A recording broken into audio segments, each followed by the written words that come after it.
Hello, Roger Bisbee here from Skill Builder, and I've got a very important video here, so stick with it. This is about having your tools stolen from the back of your van. It's happening all over the place, all the time. Sometimes we're talking to people who've had it 4 or even 5 times. Do you know what? Near me the other week, they caught a guy red-handed at 4 o'clock in the morning. Our glorious Metropolitan Police, he told them some bull story and they let him off. They let him drive away with this bloke's tools. You can't believe it. Now, if they do catch the thieves, sometimes it's a 60 quid fine. Can you believe that? That's the average fine for breaking into someone's van, wrecking their van, stealing their tools and selling them. Now, there's one young man who has started up a petition. He's going to put this before Parliament when he gets enough signatures, but he's struggling to get those signatures. Why? I don't know, but he's been a long time trying to gather the signatures. I think he's up to about 60,000. I want your help to change that. Sign this petition. Robin saw him at a recent tool fair. He was getting signatures by that time, but maybe he got 4,000 or 5,000 there.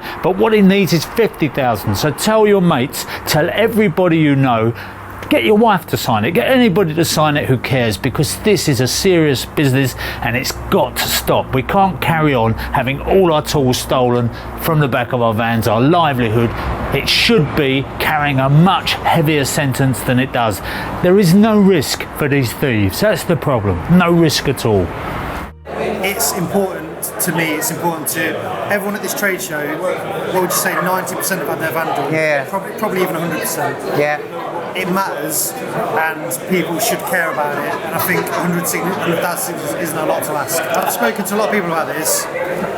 The mental health of young men. Now, there's a lot of bravado when you're a tradesman, but if you're a bit down, a customer's not paid you, you're having a tough time, having your tools stolen, your van broken into, could be what pushes you over the edge. Yeah. It's not just about petty theft from a vehicle and a 60 quid fine. It's more than that, and I think we need to do something about it. Yeah, well, I think it's commendable. #NoVamber, something we should all sign. There's nothing to lose and everything to gain, all right?